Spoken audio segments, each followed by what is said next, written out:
Hey, welcome back, everybody. Another week Up North Journal live here in the cabin. Another Wednesday night, 7:30. 7:32 to be exact. Absolutely. We're a couple minutes late because we were talking with our guest. We are 2 weeks out of early goose season? Yeah. Is early teal season? Isn't there a teal season too? I'm not sure. I don't know. I do know that some I'm not a southern states have kicked off their hunting season. Quail? North Carolina did their deer hunting. They're deer hunting? Yeah, I seen one posted in velvet. Well, I know there's velveted bucks, but already here in August? I didn't know they started some seasons. Yeah, some of them do, I do. Wow, interesting. Yeah. Maybe we need to get somebody on from down that way. Talk Right. about that. That'd be cool. Be a little hot, though.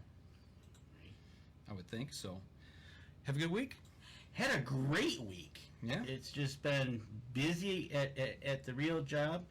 Busy. Yeah. Don't even get me started on that. Busy here at Up North Journal. I'm lining up some interviews for the next couple months. We're gonna have some interesting interviews coming up. That's for sure. We do. You know, just to name a few, we got a big excursion outdoorsman coming on next week. Yep. Local guy, but it's a huge trip. We've got a DNR biologist coming on. Yep. For the state of Michigan. And a National Deer Alliance person that we've had on the show before. And we've had him on the show before. And we're also going to have our one and only from C3 Mints, Randy Stoppenhagen. When's he coming on the show? Middle of September, just before I think he goes to elk season. Okay. Right on. All right. Well, let's get this thing kicked off tonight. You ready? Let's do it. All right. Here we go. Stand by in 3, 2, and 1. Welcome back to another episode of the Up North Journal, everybody. Host Mike Adams sitting in the cabin tonight on a Wednesday evening with none other than Dan Defoe. Dodging the raindrops here in Michigan. Yeah, we've had a few the last couple of days, a couple frog stranglers, as they call them. My grass is turning green.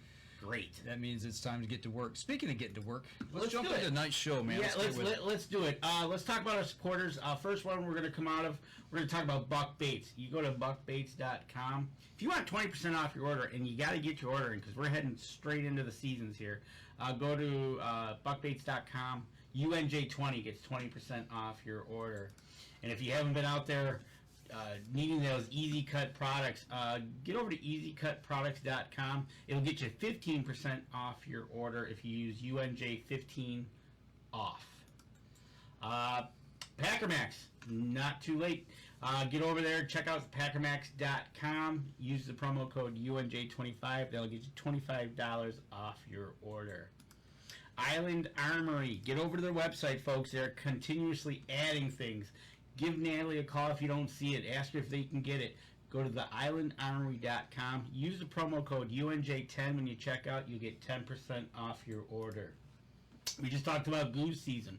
Why not a deer grunt call? JPOGameCalls.com. Check them out. Use the promo code UNJ10. You'll get 10% off your order. And last but not least, voted best in Southern Michigan by WDIV Channel 4 in Detroit, Deer Camp Roasting Coffee and Outfitters. Go check out their brick and mortar store at 15 and Dodge Park. If you go to deercampcoffee.com, you use the promo code UNJ10, you'll get 10% off your order. And don't forget to buy a bag of Up North Journal Medium blend. That's what we're drinking here in the cabin tonight. There you go. Got a picture from up north up for me? I do.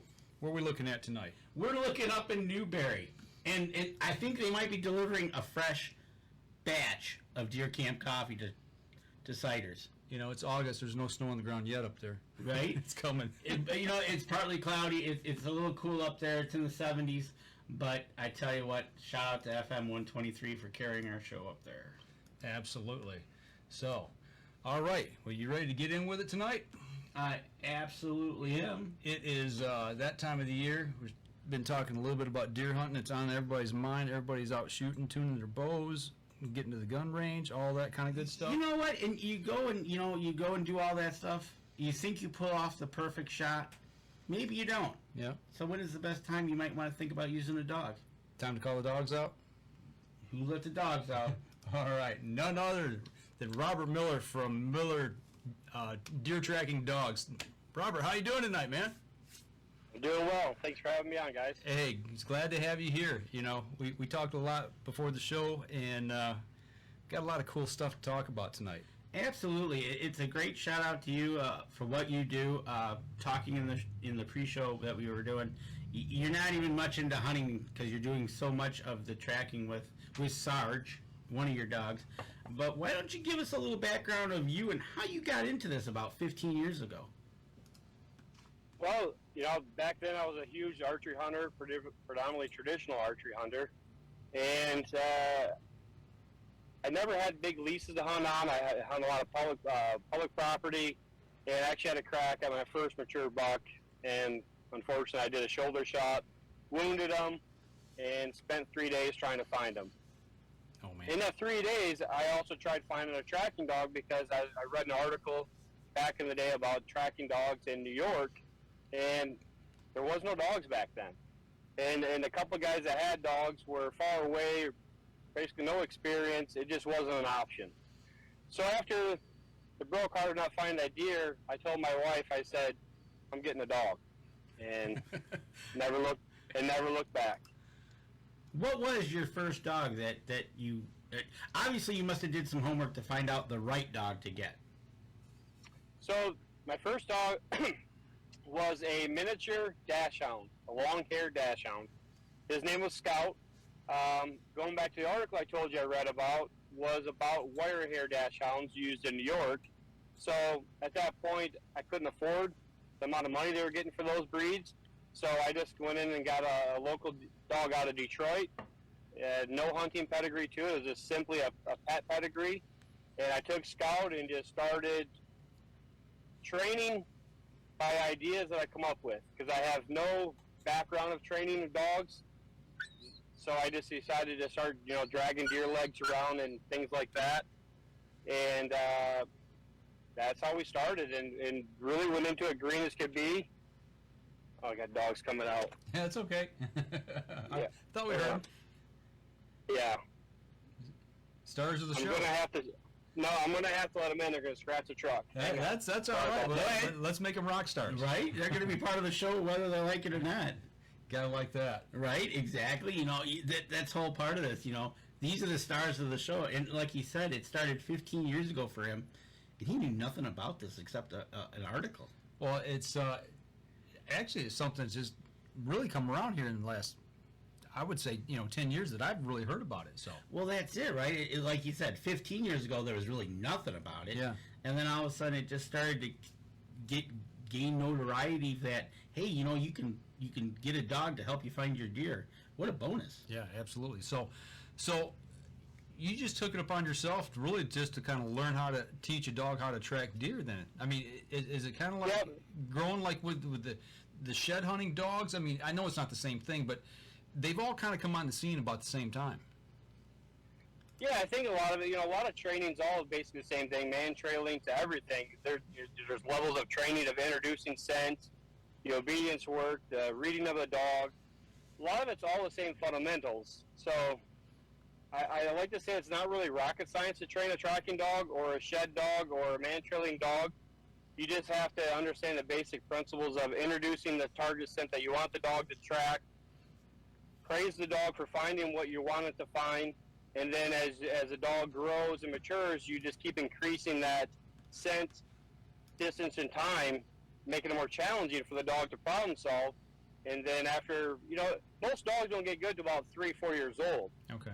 So this isn't something, there are some superstar dogs that come out at 6-7 months old and do really well. Mm-hmm. But on average, it's a couple years process before you get a dog that really stays focused and can start really recovering deer. Okay, that was my next question was going to be, once you start training a dog, how long is it before it becomes, adequate to get them in the field and start getting on a track and actually recovering deer?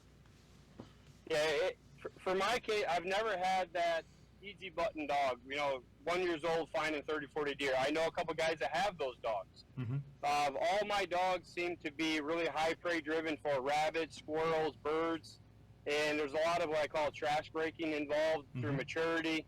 And a lot of my dogs don't really get good to probably 3 years old, I would say, is where I'm really starting to find a lot of deer with that dog. Okay. Well, so you start, dragging deer legs around, things like that, getting them on scent. So when you're out there and you put them on a track, how does the dog distinguish from one deer versus another? I mean, obviously deer are real keen on scent, and I know dogs are too, but I know deer can tell, you know, they have a more discriminate nose, I would say. But you put them right where the shot placement was, right where the deer was shot, and put it on that scent, and then let it go. Does it know to track that deer versus another one that might cross its path? Yeah, you nailed it exactly. You want to get to the shot placement because what you have at the time of the animal is shot, we call it a scent dump. Okay. The deer gets shot, he takes the first burst of run or movement, and that's a real dump of scent. That's a real heavy volume of scent right at that one particular spot. And then as the deer is descending and going further away and dying, the scent trail only increases as the deer goes through its adrenaline phase, its stress phase, its dying phase, and the skin cells start rapidly falling off that white tail, and the scent trail gets greater and greater and greater until they find the deer. Now, if you look to a deer, let's say it's a superficial wound, like say a shoulder shot that's maybe not even a broken shoulder, just very minimal penetration, you have the scent dump, and then as the deer's running, he's spooked, he's alarmed, and then he goes out there 200 yards, he stops, looks back, licks his wounds, and is like, what the heck happened? Yeah.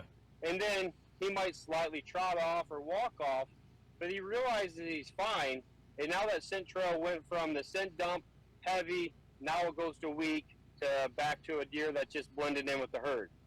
Okay. So, At that point, that's where the dogs will really lose the scent trail. okay.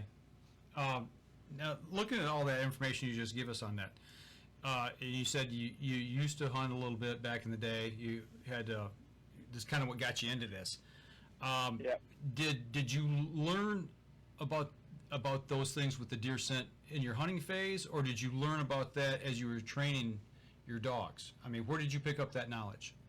I learned everything after having dogs. Okay. So once I have dogs, I become obsessed about learning about weather.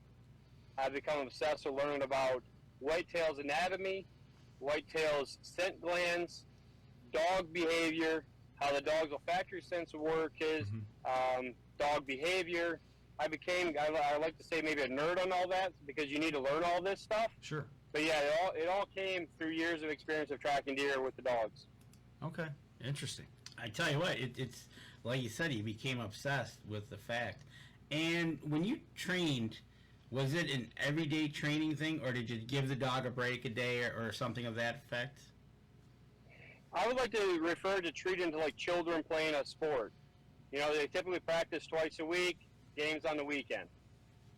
If you take a child and you make them play football 5 days a week, they're going to get burned out. Yep. So same with a dog. You know, with a dog when they're younger, it's normally like once a week, twice a week, training.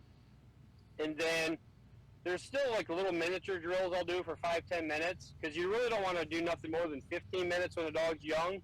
So it's a lot of just once, twice a week stuff for 3 to 4 months, and then you might get a little heavier into the training part where you might get to 2 to 3 days a week.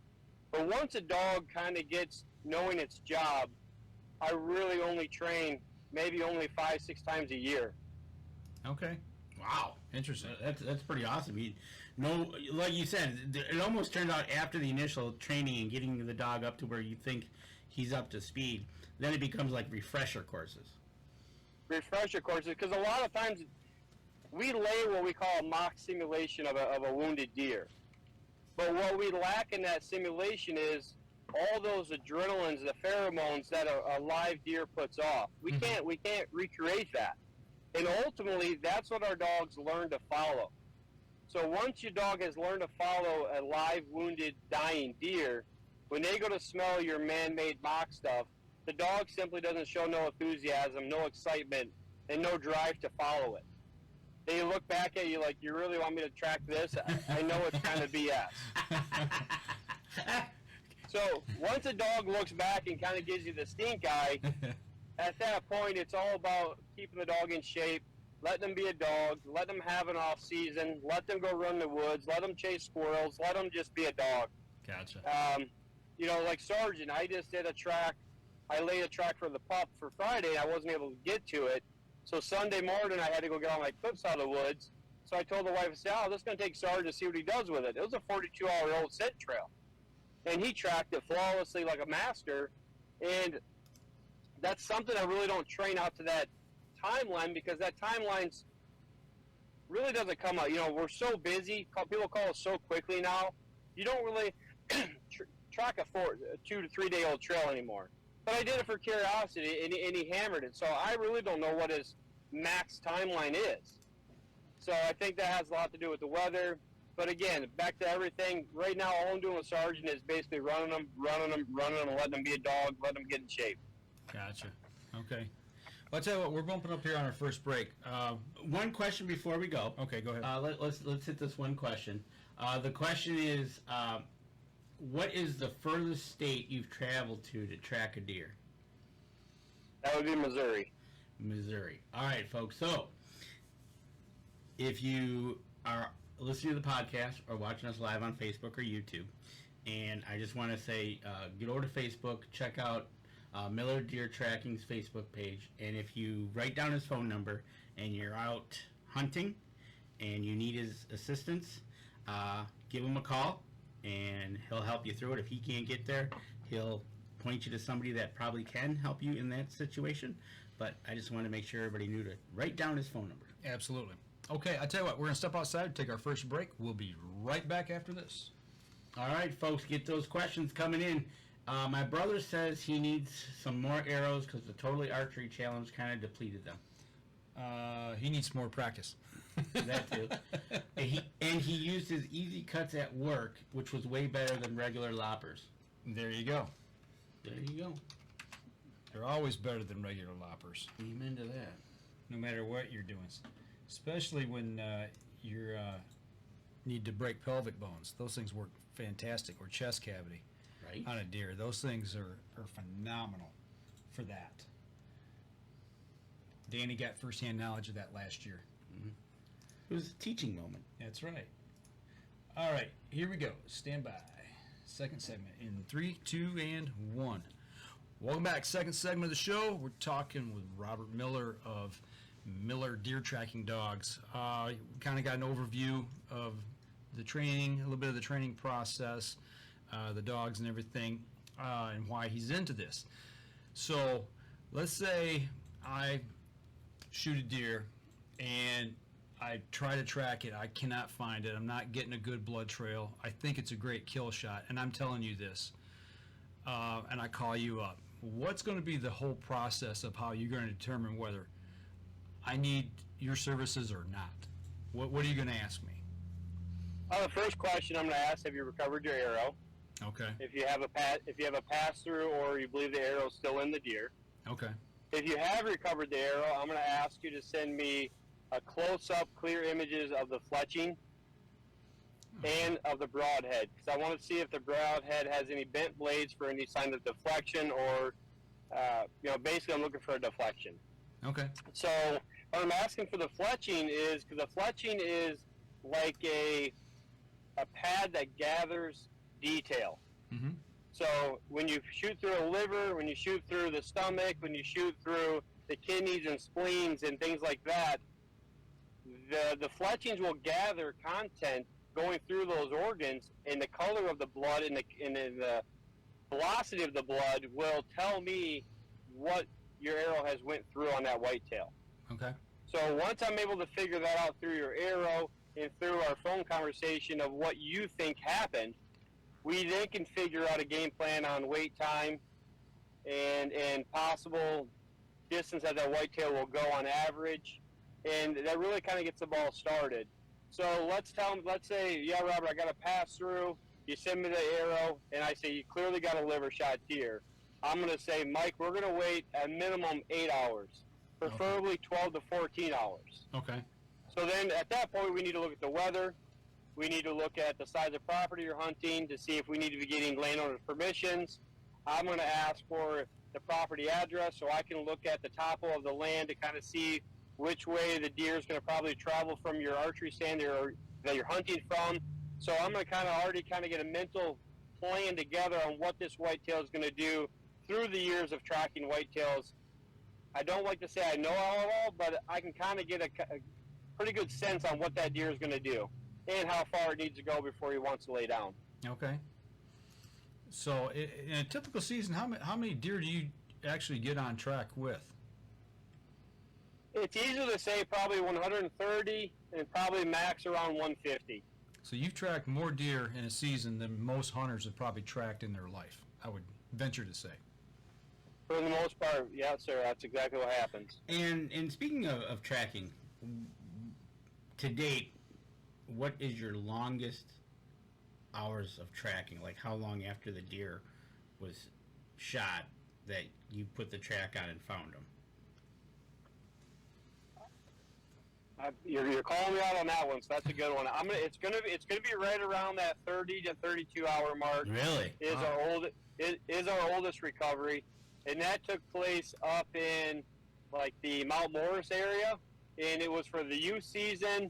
The dad, the young hunter, had a really close range shot at a deer, fully expected to recover that deer, and then learned about us on Monday, which the season was closed, and we didn't get up there till Monday night at, I think it was like 9-10 p.m. at night, wow. and Sarge was able to find that young man's deer.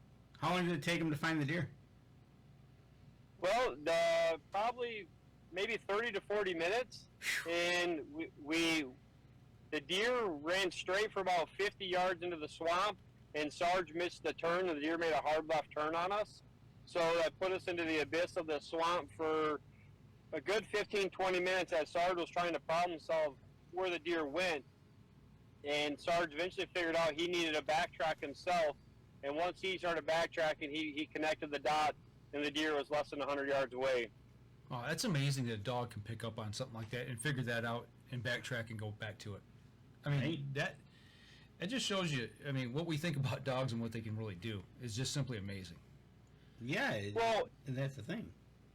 It's really amazing is the shot on this whitetail was phenomenal. Mm-hmm. It was with a 20 gauge, but great blood trail. But when that deer made that left-hand turn, he made a bound over top of brush off the deer run, and then so the deer is just into, just woods or swamps. Right. So we as humans, we're looking up and down deer runs for the blood.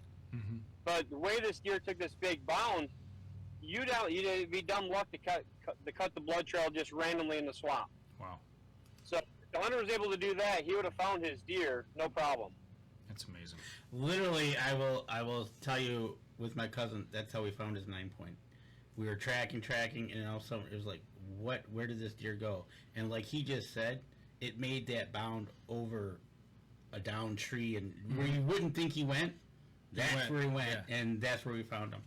But Happens all the time. to hear that dog backtrack and go, wait a second, this ain't right. That's just amazing to me. And then, obviously, when you're watching the dog at this point, you're kind of picking up on what he's thinking then.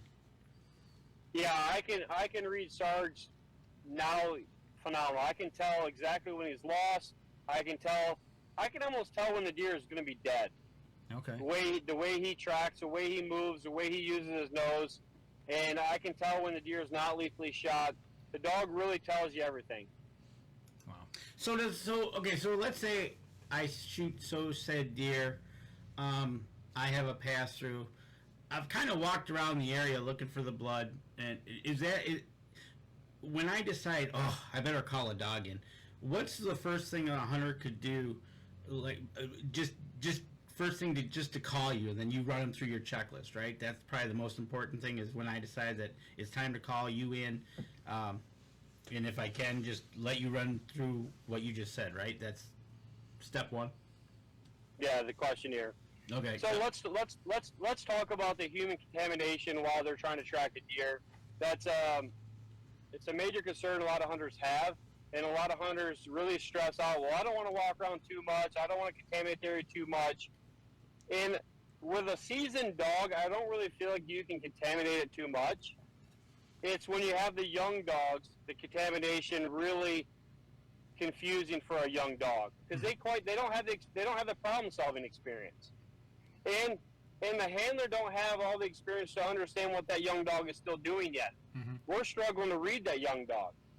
So when I go on a track that I know is heavily contaminated, that's not one I'm going to put my young dog on.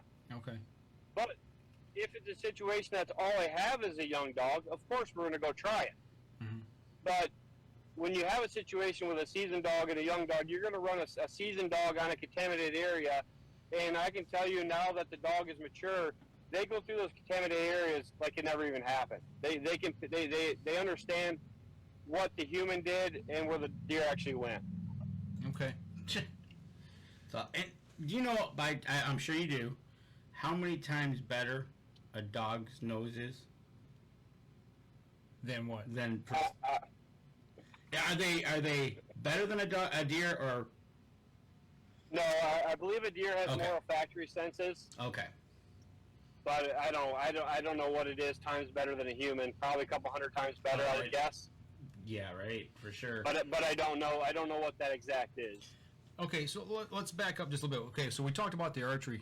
I'm using a rifle or a shotgun, and it's rifle season.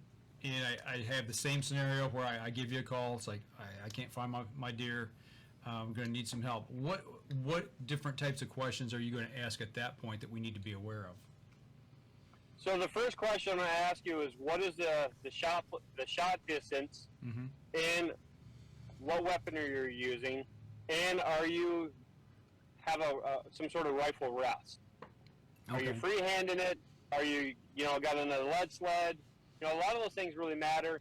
And then the next question, after I know the distance, I'm going to ask you what zoom your scope is on. Okay. Because I've had hunters had deer at 25 yards, and they completely missed the deer. Mm-hmm. Because their scope's all the way up on 9 or up on 10. Yep. So I say, well, most likely you missed that deer. And they're like, no, there's no way I missed that deer. And I'm like, well, you probably did. So if you know you hit the deer, I'm going to ask you, did you hear the bullet impact? Mm-hmm. How did that sound? What was the deer's reaction? Did it rear up? Did it mule kick? Did it drop straight to the ground? Did it hunch up? Did it run off fast? Did it run off bounding? Did it run off kind of like on a speed low, with the head down low? There's so many things that kind of tell me where the shot placement is with a gun. Mm-hmm. And then the final thing I'm going to ask you is, do you know exactly where that deer was standing? And most time with gun hunters, they don't. Right. It's somewhere in this general area. You hope for snow at that point, I would assume. Yeah. So you can see some blood, hopefully, or some hair or something. And I'm sure you get the yes. Uh-huh. Okay. And then you have to make the decision whether you got to go out there and then do you only take one dog at a time or do you take multiple dogs? So the state only allows you to legally use one dog at a time. Okay. And is there I don't want a best breed type dog for this, because you got a couple different breeds, or is it just how they're trained? I don't believe there's a best breed. I believe, there's obviously your really short muzzled, like a pug or a boxer or a pit bull, bulldog. Those breeds are not known to have great olfactory senses, but not that they can't do it. Mm-hmm. They definitely could do it. I don't want to discredit any dog.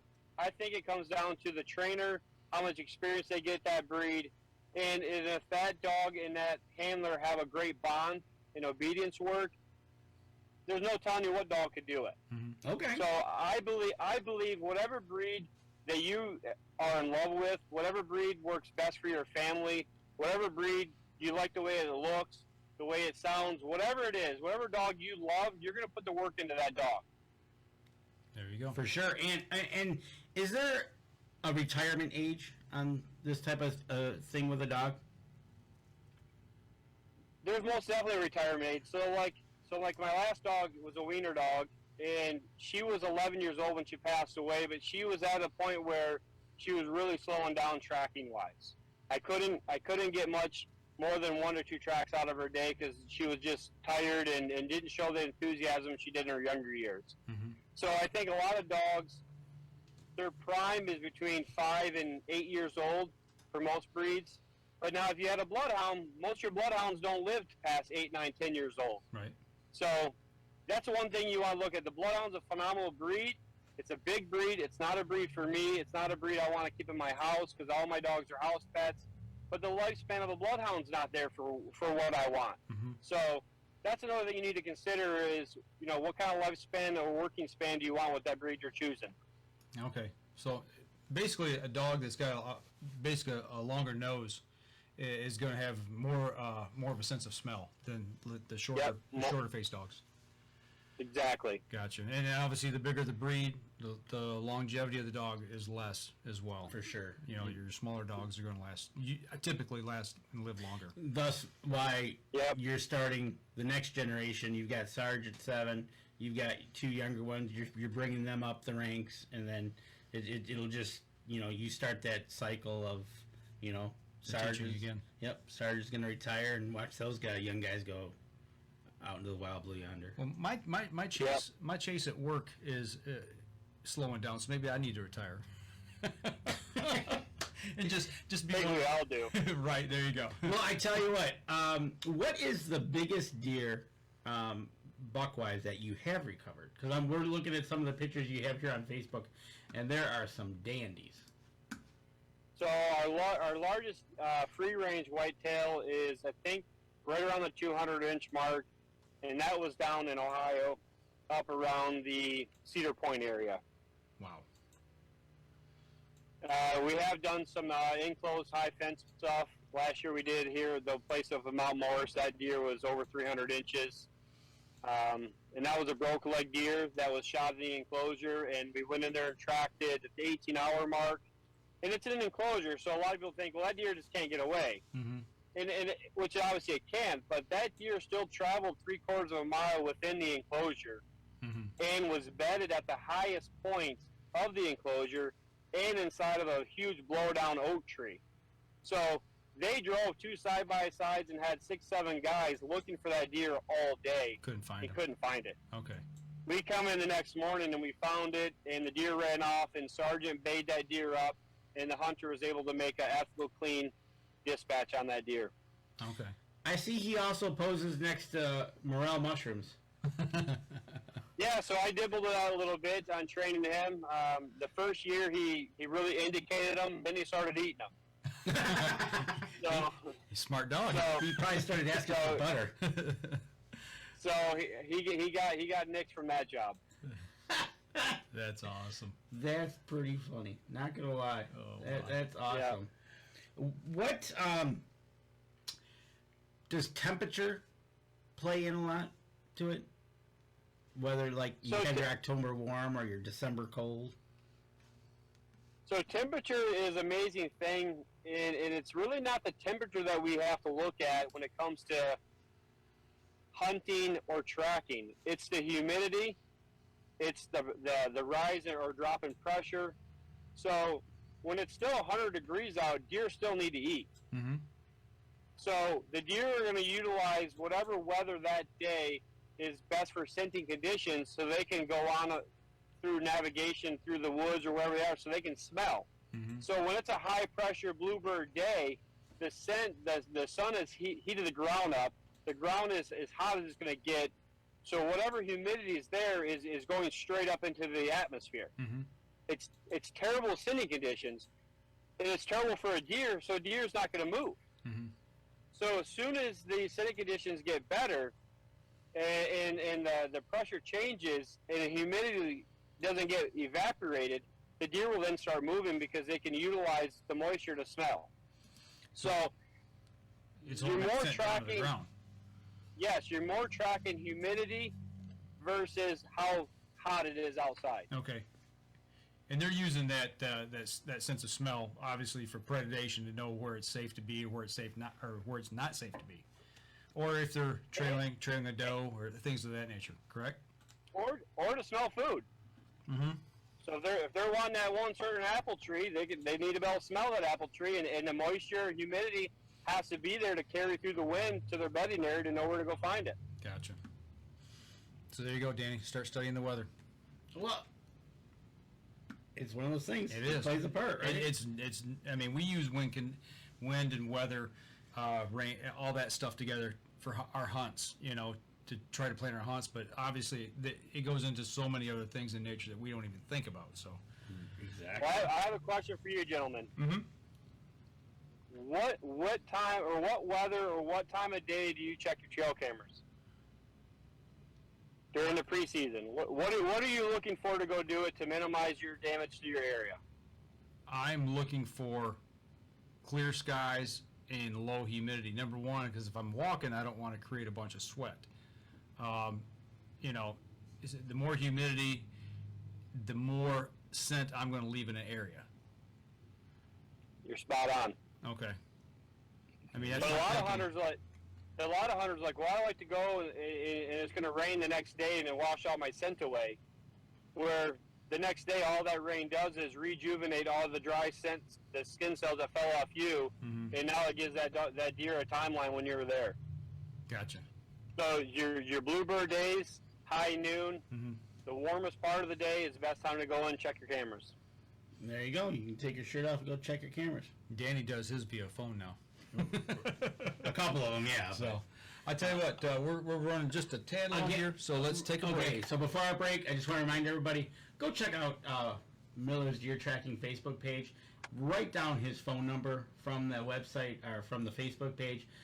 Get it in your phone. If you're out needing his services or you're in an area where you think you're going to need some help, give him a call. He'll help you find somebody if he can't get to you. So we just want to get the information out to the hunters out there. Don't be afraid just to make a call and get his opinion. There you go. All right, we're going to step outside, take our next break. We'll be right back after this. Okay. So we got any questions in here lined up? Derek Vaughn is in the house. Hey, Derek. How's September 7th looking for you, buddy? September 7th. Yeah, we'll get him on the show. Okay. He'll probably be busy tuning bows if I... He could take an hour with us. Yeah, okay. He might beg to differ if they're busy. I'm pretty sure, but we got to get him on. We got to hear how the shop's doing. My brother, remember when Mr. Brady's dog found my deer? Yes, I can tell that story. It's kind of funny. Okay. All right, you want to come back out with that? Yeah, we can do that. All right. Stand by. 3, 2, and 1. All right, we're back. Third segment of the show. Danny's brother just chimed in with a reminder of a story that he needs to tell. Yeah, we were up at the property. We were out hunting. Shot a doe. We let it go overnight. Came back. There was snow on the ground, and me and my brother hunted in the morning, and then we picked up the track. But it was kind of a little bit snowy, but we could see where we were going. And then all of a sudden, my neighbor's dogs came bolting through the woods, scared the heebie-jeebies out of us because we thought they were wolves. Okay. But I recognized who they were, and I yelled at them, and I told them, go find the deer, and took off, running through the woods. All of a sudden, we look up, and it's kind of just not moving, but circling. Mm-hmm. We get over there, and there, lo and behold, standing on top of the deer. Dogs are there. The dog earned a heart for its troubles. You give the heart to the dog? Gave the heart to the dog, and man, that dog was happier than a pig in mud, and he was gone. There you go. But, all right, Awesome. So, let's hear about your most memorable track. There's got to be something good, right? There's honestly so many memorable tracks. Pick a recent one from last year. Or let me put it to you this way. What was a track that you were on that by using your dogs, the person you were tracking for, I know that there's a picture of a family that was on there, but the happiest moment for them, what was that for, like the younger youth firearm type person, or what's out there? Yeah, so a lot of the youth season is a blast for us trackers, and the kids, to see the kids' excitement. You're there on the kids' typically first year they ever shot, so you get that excitement, the recovery with a dog. But the kids tend to seem to love the dog more than they love their deer that's laying there. Right. You know, they just want to pet the dog and see the dog and all that. But last year was, a very memorable track. The one that is the banner of my page is a family that was up, I think it's Tuscola County where we were at, and two ginormous thunderstorms came in on Sunday post the hunt. The young man made the shot with I believe it was a 350 Legend, and he shot his target buck that they were after, and then the skies opened up, and I mean, it just poured.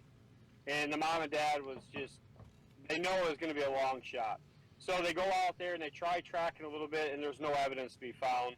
While they're there, it started raining once again, probably even harder. And I believe it was like over 1.5 inches or 2 inches of rain that came down through that nightfall. Wow.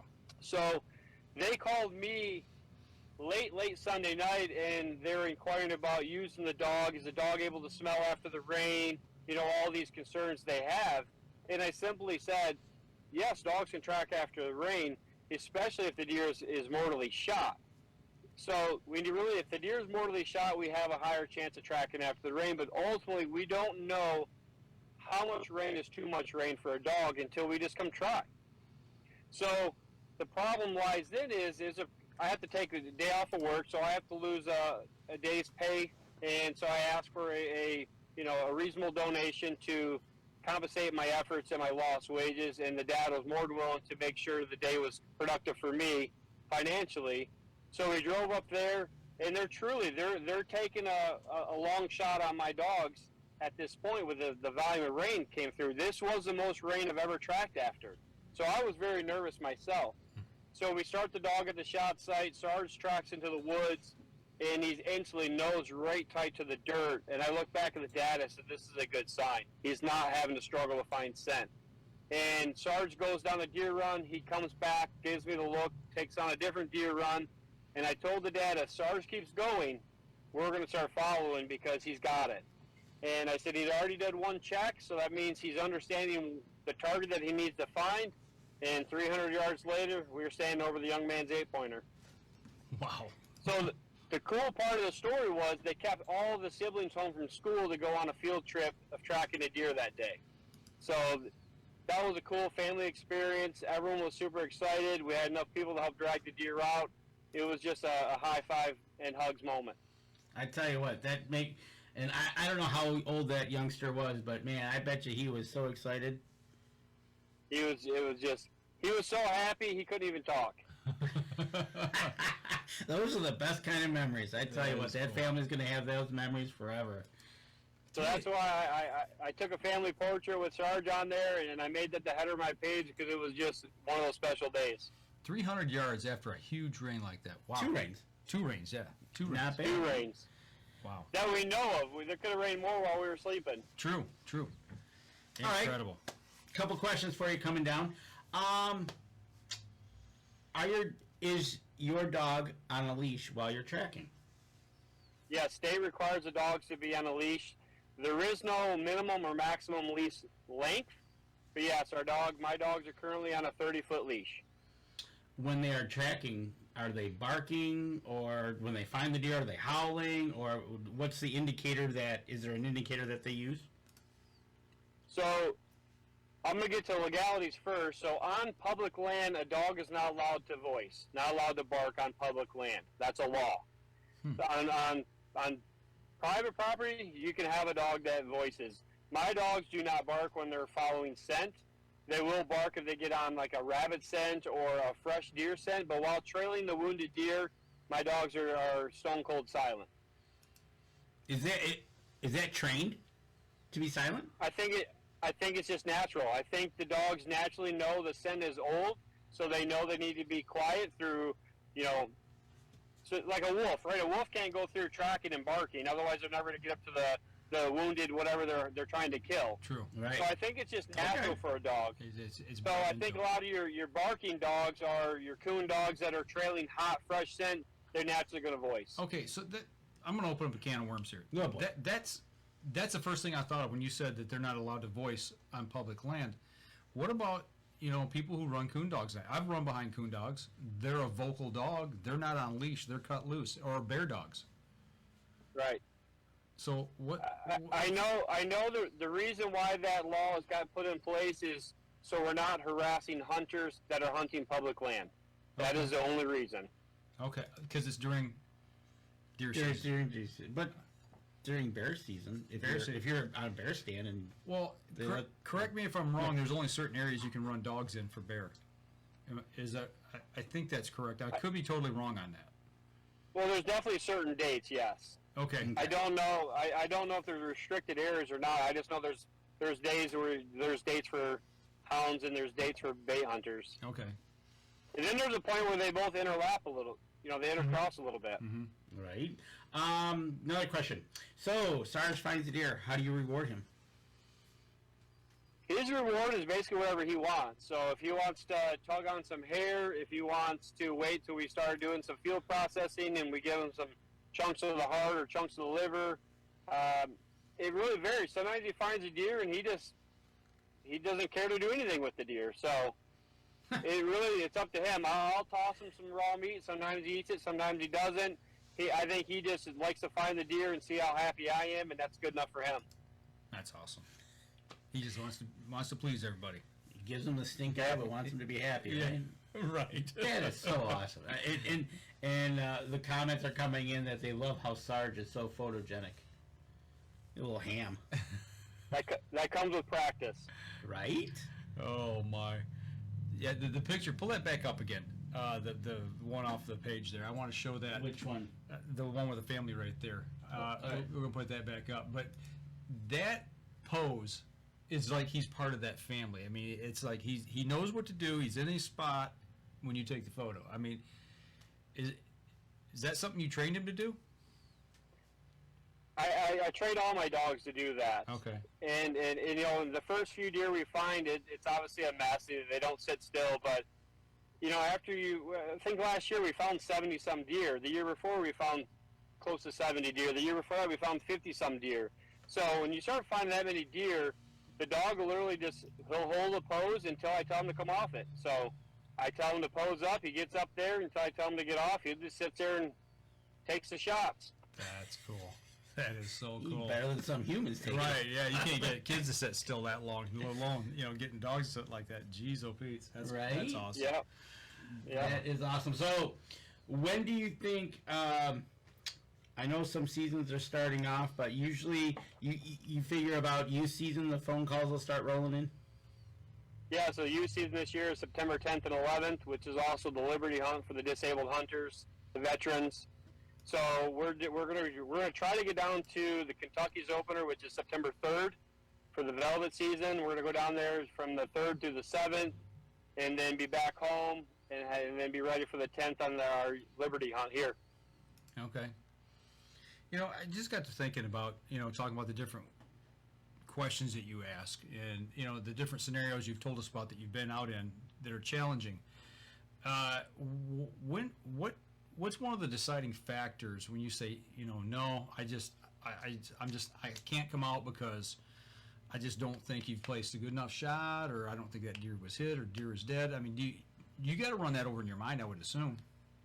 So I'm a very brutal, honest person. When we go through our conversation, I'm going to tell you exactly what I think. Mm-hmm. It's going to be my educated guess. Doesn't mean I'm right. And there's times where I'm 100% wrong. Mm-hmm. And if a hunter says, Robert, I want you, even after I tell you I don't think this and I don't think that, nothing's going your way, right, I'm still going to come. Okay.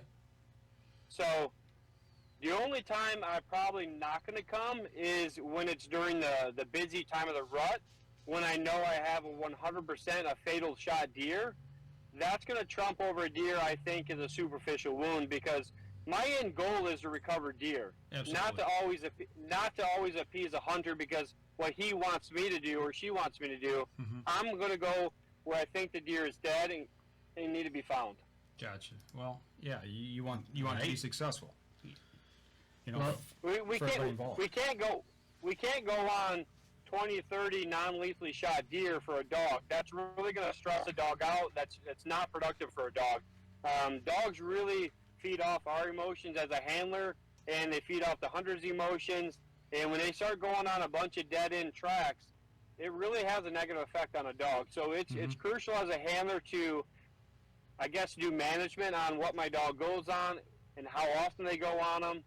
And the end goal is I want to go on as many dead deer as I possibly can, and that's what we try to do. That makes sense. Makes complete sense. It does. It makes complete sense. Well, I tell you what, let's go ahead. Let's take our last break, and we'll save the rest of the time here towards the end of the show. Let's see, there's one quick question here, because I already know the answer to this. Tammy wants to know, since you're so good at training dogs, are you good at training human children, too? If she wants to know. I think she wants you to train her kids to sit still. Well, I'll be honest with you. I'm not actually a great dog trainer. I'm not a good dog handler. I'm a very patient person. I do have 4 kids of my own, so I feel like I'm a pretty patient dad. Have to. But in all honesty, I just trust my dogs. So I'm not a great dog trainer. I'm not a great dog handler. I'm very clear and blunt to everybody about that. I just put my dogs on a lot of deer scent every year, and when my dogs are working, I give them the time to problem solve. I give them the time to hang themselves or prove themselves. And at the end of the day, the dogs know more than I do. That's a great way to put it. There you go. Absolutely. They're the experts. Yeah, yeah. So, in other words, they've got us trained. Right. So to Sure. speak. All right, let's step outside. We'll take our last break here. We come back. We'll cover a few more topics, and we'll wrap up the show. We'll be right back after this. All right, folks, last segment of the show. Don't worry, Tanny, he is a new guest on the show, so we will ask him some vital questions from Up North Journal, like we ask all our interviewees. Don't worry. Tom Gensel. Great stuff. Hey, Tom, how's it going? Ooh, that's a good one. Got another question. Okay. Opening with a question? Yep. All right. Okay. Here we go. 3, 2, and 1. All right, last segment of the show. You got a question there in the break that you want to ask? A real simple question.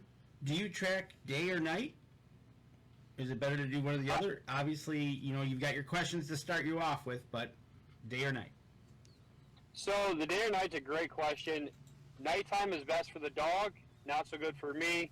Daylight's great for me, not so good for the dog.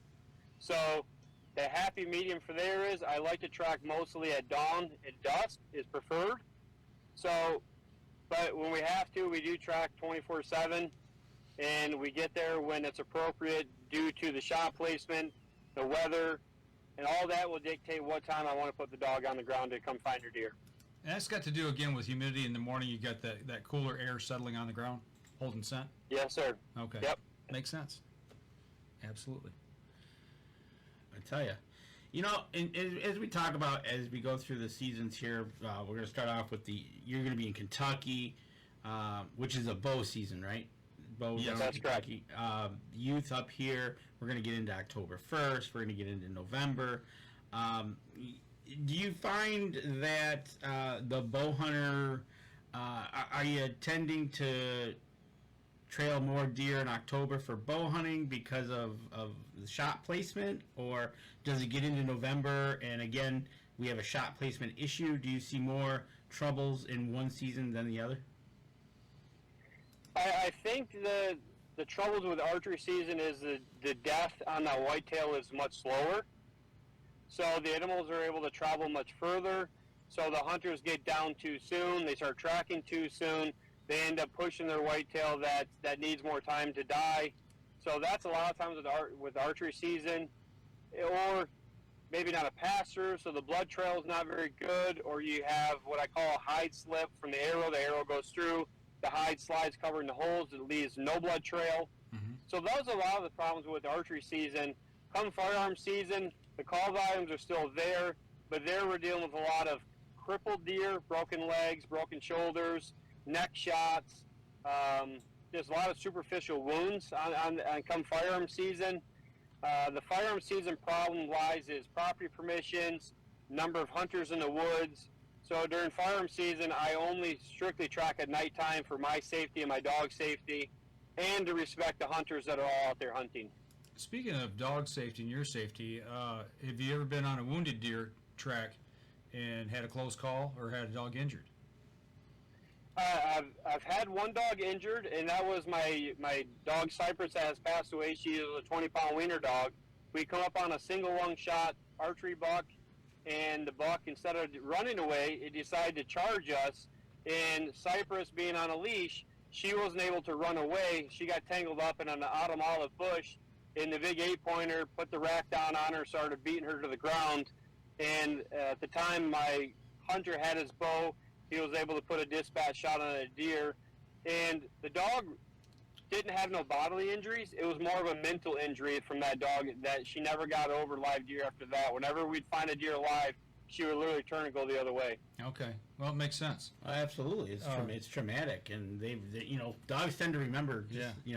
Well, speaking of a situation like that, I mean, I know there's a lot of rules and regs and things that we question as to why.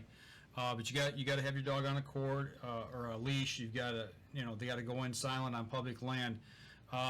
In a situation like that, I got to assume that if it's during a normal hunting season, only the hunter with you can have a legal weapon of that season to dispatch an animal. You can't dispatch an animal if you're put into a situation, I assume, correct? Correct. Let's dive into that kind of. So in the state of Michigan, you can track with a dog on a leash 24/7. Okay. And the hunter cannot have a weapon with them. The hunter If you want cannot. If the hunter has a weapon with you, you need to be what we call as a certified tracker through the state of Michigan. The hoops to get to that is you need to pass a United Blood Trackers Test 1. You need to have your concealed pistol license. You submit that information to the state law division. They grant you an annual permission. Once you have your annual permission, every time you track and the hunter wants to bring the weapon of season, you have to call the Report All Poaching hotline and give the hunter's information, your information, and your location, and if you're tracking a buck or a doe. Okay. After the track is done, you have 12 hours to call back and report if the deer was found or if the deer was dispatched from the hunter. So the CPL comes in where if a deer was to charge my dog, like the instance with Cypress getting pinned in the ground, I could draw my handgun and dispatch that deer to protect my dog. Okay. Now, you better be very clear on that case, because if there's an investigation done, which would happen, you better make sure that you were protecting your dog's life, not just dispatching the deer for the hunter. Gotcha. Because the handler cannot dispatch the deer at all, only for our safety. Okay. Rules and regs. Rules and regs. Another question. How does your dogs react if there's coyotes in the area? From Greg Ryder. I've never had a negative experience with the coyotes and the dogs tracking it. The dogs definitely indicate nervousness, but they have pushed on and still tracked the deer. We have only found one deer where there was a pack of coyotes that was feeding on it, and the coyotes started yipping at us. They kind of circled us a little bit, but we made enough commotion. The coyotes ran off. We went in and recovered the deer. All right, cool. It sounds like they know their own their limits. Their pecking order. Yeah. So that's not nothing I'm ever concerned about. Okay.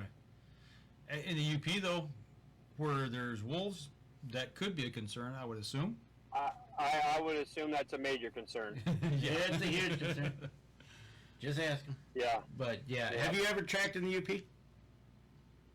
Have not. Nope. Okay. Let's touch back about the rules and regulations again. Okay. So with the certified tracker, you can track. The hunter can dispatch with a weapon of season after dark, using a handheld flashlight to illuminate the live deer. So that is legal. Okay, so the hunter can be. You cannot. Yeah. So if it's during rifle season and in the middle of the night, you can dispatch that deer with a rifle. Okay, I did not know that. Hey. Oh, things we learn. Okay, so you may or may not know the question or the answer to this, but so you're tracking, it's rifle season. Does the hunter, I mean, I would, if I was the tracker, I would want the hunter to have the gun unloaded, but I assume he has to wait and load the firearm at the point of dispatch. That is correct. So the gun needs to be unloaded. I always ask for the hunter's ammunition.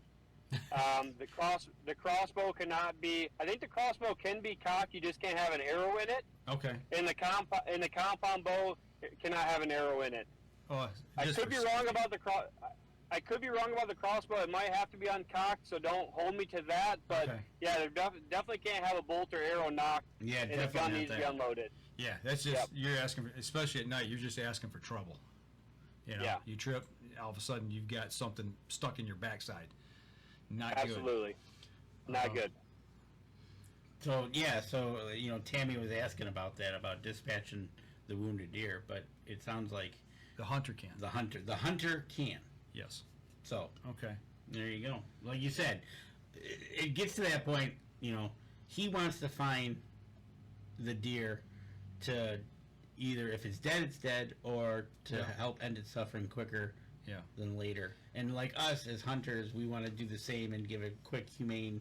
Absolutely. And then this kind of leads into, okay, I'm needing help. That's why you call the deer tracker, and he comes out and helps you right out. Yeah. And along those same lines too, talking about you need private landowners' permission to cross property. That being said, if you own hunting land somewhere up north or what have you, and you've got a neighbor, do the right thing. Let them cross that property and get to where that deer's at. Don't be that pain in the butt guy. I mean, you got a deer out there that's suffering. You know possibly. what? It is an amazing thing. The stories, and I know he's probably heard these stories as well. You think you're on great terms with your neighbor, but for some reason, when it comes to a deer, all of a sudden they put up the barbed wire fence, and the whole world changes. You can't go across it, and it's like, it's amazing. It's just. Or the first question they ask, which deer did you shoot? And then that will decide if you can go get them or not. Oh, right. And then, did you shoot my deer? Oh Lord, there you go. My deer. I've been accused of that, and it's like, really? Well, speaking of that, along those lines, you may or may not know the answer to this question, or never even thought of it. But do you find landowners more willing to help if it's within a deer co-op versus just private landowners side by side? Absolutely. Co-ops are amazing to work with. They already know everybody. They know everyone's property lines. The mutual respect's already there. Co-ops are a beautiful thing to go track for and with. Over my years, I can say there's only a few times, maybe a few times a season where a landowner says no. Mm-hmm. And a lot of times it's because it's November 14th. Yeah. And they don't want you tracking in their woods that night because they're going to be on the holy day of the November 15th. Mm-hmm. They don't want you in there blowing the deer out of their property because they want to sit open to gun season. Yeah. So November 14th is like a terrible day for a deer tracker to try to get permissions. I can Totally understand agree that. there. Speaking of tracking, what's your longest you've tracked and recovered? Distance-wise? Distance-wise. It's probably in that 2.5 mile range. I'm going to guess. I don't know exactly the distance. And in those cases, it's a deer that's normally pushed. It's a stomach shot, liver shot, and the deer simply pushed that distance. I will tell you the longest deer that we tracked that was never tracked by a human was a little over 1.2 miles on a one lung liver stomach shot deer that was never pressured. And we came in at the 24-hour mark, and the deer went that far completely on its own. Wow. That goes to tell you what. They're resilient, man. They're resilient after they're injured to either just keep going or, just it's to survive. They're a tough animal, man. They are so tough. I know, right? It's just let's bring up, do they go to water? That's always a good one, isn't it? There you go. Didn't think of that. So how many deer I find in the water every year? It's probably less than 5. Okay. So you figure we're finding 70 deer a season, we're finding less than 5 in water. Probably less than 10 near water. We find a lot of stomach shot deer that's not even near water. They bypass creeks or ponds. I think a lot of deer just want to get to an area they actually feel safe. Looking to hunker down and try to recover whatever they think they can live through. Yes. But I've never found a double lung shot or a heart shot deer in water. The deer that we do find in water are typically liver shot or stomach shot deer. Those do typically, when we do find in water, is the shot placement. Okay. Well, there you go. Shot placement. We've heard shot placement a lot tonight. So that leads me to think, take your time, do your due diligence. Practice whatever you're using. Yeah. Bow, crossbow, gun, slug gun, whatever you're using, practice with it. And don't do the old, Well, I shot this last year and it was pretty good. Yeah, it'd be good enough. Yeah. Yeah. You know, But more importantly, practice on hitting the exit on the animal, not the entrance. yeah, know where that arrow bullet's going to come out at. Shoot for the exit. That's what I want people practicing. And then the second they need to practice is holding their form with a crossbow, because a lot of your rifle hunters switch to the crossbows. Mm-hmm. But as soon as they pull that trigger, they're peeking to see if they watch that 500 feet per second bolt go through there, which they'll never see, and they end up shooting the deer high, Yep. or over its deer's back. So practice holding your form, looking through the scope, and you're going to more likely never need a dog. Yep. Don't pull off on the shot. You know, Well, that goes back to what you said about one of your questions that you asked. Are you using a lead sled, or are you using a rest? That tremendously helps. absolutely. Absolutely. You know, before in the pre-show we were talking about shot placement, different firearms, different weapons to use, and you mentioned like down here in the southern region where a lot of straight wall cartridges are used. Give your thoughts on that, like a 450 or 350. So they're deadly accurate. You cannot deny the accuracy of them. Where I'm finding problems is their long range knockdown kinetic energy is not there. Mm-hmm. So to me, it's basically a 100-yard gun, maybe 150 at best. And depending on the ammunition that you're shooting, a lot of these bullets are fragmenting, not giving a pass-through. Even at 50, 60, 70 yards, them 450s are hitting the deer accurately, but the bullet's going into 15, 20 pieces and not exiting. The entrance hole as big as your pinky. The deer are running 150, 200 yards, but the hunter's out there scratching their head because they cannot find a drop of blood. Wow. Similar to a muzzleloader. Mm-hmm. So then at that point, I don't know this. This is going to be an assumption. There's a lot of deer laying dead where the hunter thinks, I must have just missed because how I'm not finding any evidence. Right, for sure. And then, like you said, and plus that goes going back to what we were just talking about practicing, and like you said, 150 yards. But is that truly your effective range? Or the effective range of the weapon. Of the weapon, maybe for you shooting on a rest at 150 yards, yeah, you hit the X all time. Mm-hmm. But let's just back it up a little bit, put it under conditions, put a brown animal in front of you, whatever. Or even maybe Extra gear on. Extra gear on, You're right. There's a bunch of different factors that all of a sudden play into it. All of a sudden, now your effective range is now cut down to 100 or less. Well, case in point, you can overshoot an animal as well. Case in point, I shot. This was 6-7 years ago. I had 4 does walk out in front of me in a field. I was hunting on a field that was about 200-250 yards long, and I was really hunting the opposite end of the woodlot on a 7mm rim mag.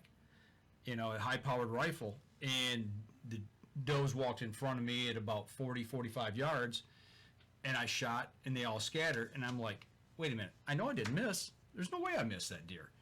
And I go out to where they were standing, no blood. I saw where they ran, and I walked 30-40 yards before I found the first drop of blood, and then I found the deer probably 100 yards away, and the exit wound was the same size as entrance. It was so close that the cartridge never had time to expand and do the damage. Yep. It was like it was a pass through, but it was just like poking a hole through it. Exactly. Because it was too powerful. Right. So if the terrain could have been differently, it might have been harder to find any blood that you found. So luckily there was snow. Depending on what them deer are running through. If it's really thick CRP grass, which is nearly impossible to find blood in, and deer can jump left or right and throw you off, and you can walk by the deer 100 times over, which I found a lot of deer 50 yards away where the hunter walked by it for 8 hours straight. Absolutely. It was a perfect shot, but a dog was needed. Yep. Luckily mine dropped in the 2-track at the end of the at the end of the field? Yeah, around Nice. the corner where it made a little turn. So like my brother says, pay attention to the shot. Where was the deer? Where did it go? Landmarks. Because either you're going to be tracking it or you're going to be making a phone call and seeing if you can't get Sarge to come out and help you out. well, I always advise if you have a buddy come track, let your buddy lead the blood tracking. You're emotionally charged. Your buddy's not. absolutely. Let your buddy sit up there, calm, cool, collective. Let him figure it out. You keep marking the blood, and if your buddy loses it, let you maybe see if the deer made a turn on you. But I always never advise let the hunter do all the work because they're just not in the right mindset. You know, I totally agree with that. How my cousin and I do it is we call it whoever gets on the hot track, and then they keep going. They're picking up the blood. They're on the track, but then they'll get to a point where like, man, I'm losing it, and then my cousin will take over, or I'll take over, and then I'll do the circle till I pick something up, and we kind of leapfrog each other. But those are great things, and you know, it's just one of those things where teamwork. Obviously, you teamwork with Sarge, getting out there and rocking it out and finding these deer. Done. Yeah, absolutely. And use toilet paper. Absolutely. Mark the trails with toilet paper. It's such a blessing when you get there. You watch Sarge tracking the toilet paper marks, so you know the dog is doing what it's supposed to do. I'm also reading the dog because I know the dog's tracking exactly. I'm kind of getting a pattern of what that deer is doing with the toilet paper in my dog. It just makes the job 10 times easier for everybody. Makes life a There lot you easier. go. Do you let anybody... Oh, go ahead. I'll say even after it rains, you can still see the residual toilet paper there. Yep. Absolutely. Do you let anybody else run your dogs if you're busy? The only person that's run my dog is my younger son, Aiden. He's now 18. He's ran Sarge a couple times. He's ran Cypress a couple times. But no, I don't let no friends or other family members do it.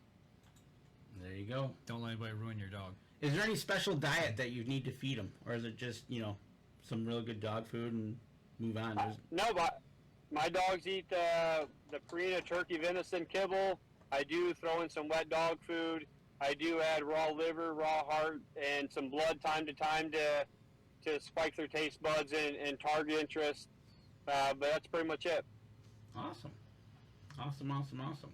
Well, we're running out of time here. Oh, we got to get to our questions. You Absolutely. got to get your 4 in. Yes, I do. These are questions we ask all our new interviewees.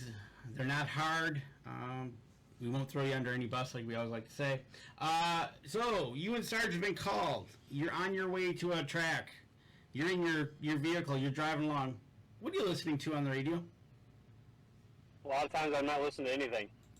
Oh, He's getting getting your, his mindset. he's having a good pep talk with the dog. I like to have the window down so the dog's getting acclimated to the weather. And we're just, maybe him and I are just having a conversation about getting our game plan together. There you go.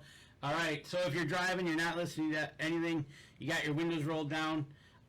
Do you have a snack in the truck, or are those off limits? Oh, no, I definitely have snacks. Probably the Nerd Gummies, I think they are, like little Nerd Gummy candies. Yep.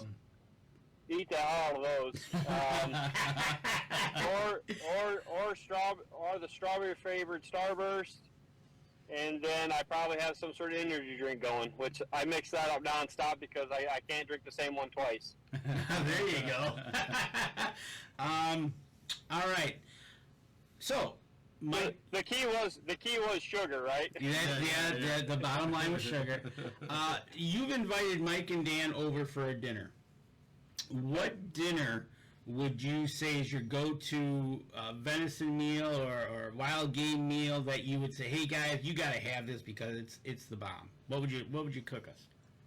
Unfortunately, it will not be wild game. I'm probably going to cook you some crock pot ribs. I'm on for that. That's good for ribs. It is literally fall off your bone, tender, mind blowing. All right, last question. We're sitting around after dinner. You're gonna look. You know, we're sitting around the campfire. We're talking, and there's gonna be a story you want to tell us that resonates within you from your past. Whether you were young, whether it was a moment in time that you said, "Hey guys, you got to hear this story." What's your outdoor memory that you would tell us? Well, that's a good question there. I think probably my first deer I ever shot, and unfortunately I wounded it, and I don't know, I got to say politically correct here. It was a traumatic way I had to end suffering without a weapon. Okay, nope, been there. And so I started dragging this what to be was a fawn, and my dad, it was on public land, and my dad sees it. Take in mind, I'm 12 years old now, and I'm running with a deer. So if that gives you anything. And my dad is stalk hunting this public land, which I had no idea where he was, and he sees me. He thinks I have a dog. I'm dragging a dog. And I lift it up and say, look, Dad, look what I got. And he just shakes his head like, why did you shoot that, son? There you go. There you go. That was probably, that will never leave my mind. I get it. I get it, too. I get it. So there you go. There's our 4 questions we like to ask all our interviewees. So you did a good job. I tell you what, we're going to let you go, but hang on with us here till we get down offline here. We'll chat for just a second. But everybody that's out there that's listening to the podcast, listening to the live stream, Danny, give them the webpage again there. Go over to Facebook, check out Miller's Deer Tracking. Jot down his phone number that's on the page in case you need some help while you're deer hunting this year, bow hunting, crossbow, gun season. Give him a shout if you get into trouble. If he can't help you, maybe he can get you in touch with somebody closer in your area if you're too far away.